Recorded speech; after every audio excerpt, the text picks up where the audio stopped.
Bracha Pratis. We have the Chag Smicha on Yud Beis Tammuz. Of course, the Galvan is supposed to be Zakai, we're supposed to take the Smicha, complete, limud. And it happens on Yud Beis Tammuz, there's got to be a connection more than just that two important events coincide with each other. There's a verse in the Frierdiker Rebbe, Bala Simcha, of Yud Beis Tammuz, and he says as follows, that Simchas Torah is the Simcha of the Torah, Simchas HaTorah. Shavuos is the Simcha of B'nai Torah. Yud Beis Tammuz is the Simcha of Hatzolas HaTorah. Three nekudos, three details, 3 points of reference with respect to Torah.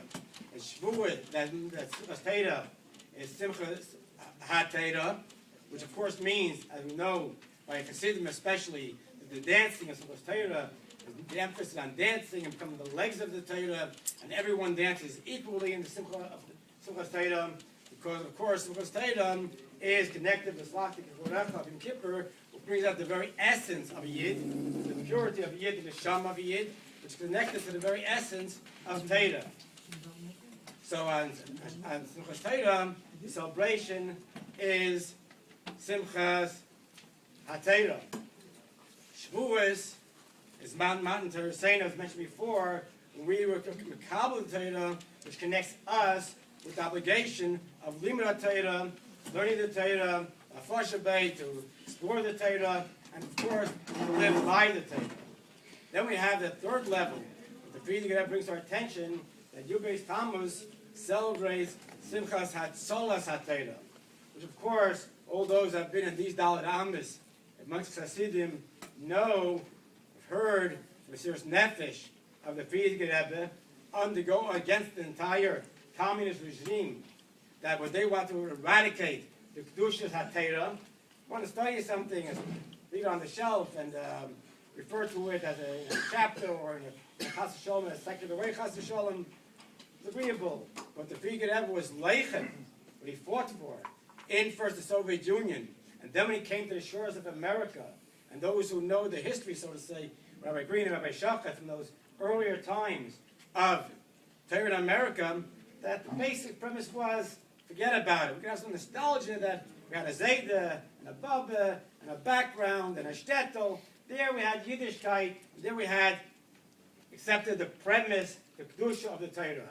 In America it's different, it's put all aside, it's not a place, Chas Shalom, for Torah. You know, as a matter of fact, Rabbi Shachat mentioned countless times that this Nekuda of the celebration of Beis Tammuz is when the Frierdiker Rebbe came to America and was told that Rebbe, America is different, it bothered him more than all the Yisurim, all the pain and the suffering that he had in a physical sense.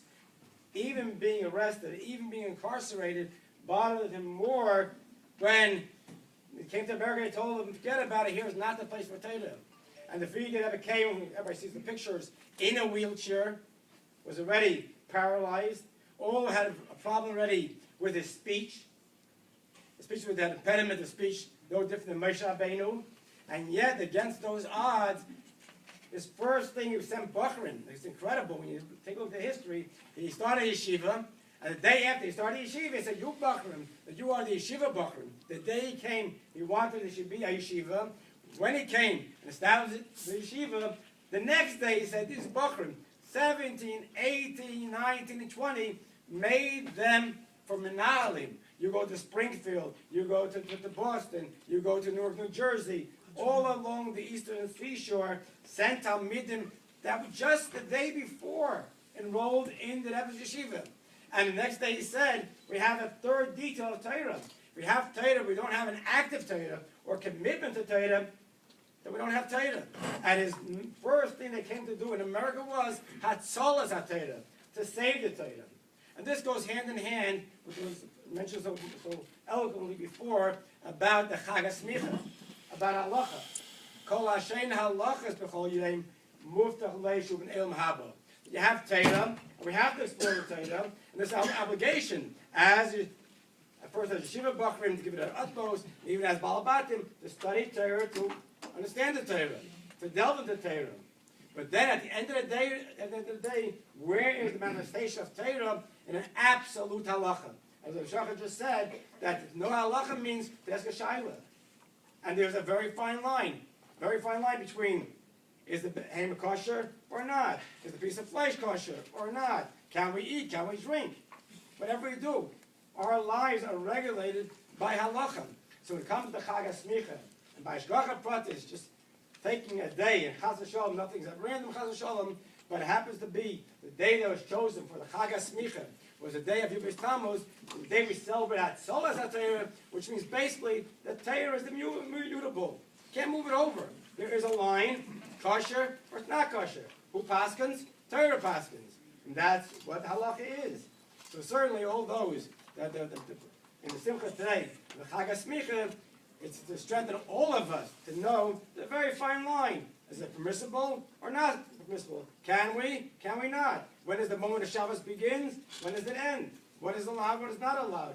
And that is the celebration of the Chag HaSmicha. So certainly, the old Mismachim should go Machayil Al-Chayil, as is to continue on, but to know that the connection between the Chag HaSmicha and Yubis Tammuz is very, very clear. The Simcha of Hatzolas HaTorah, that we have to be bound by halacha. It's the hell that Kol Hashem halacha b'chol yom muftach l'shuv be'im haba. This limit of Torah should bring us a step closer to the coming Mashiach. Amen.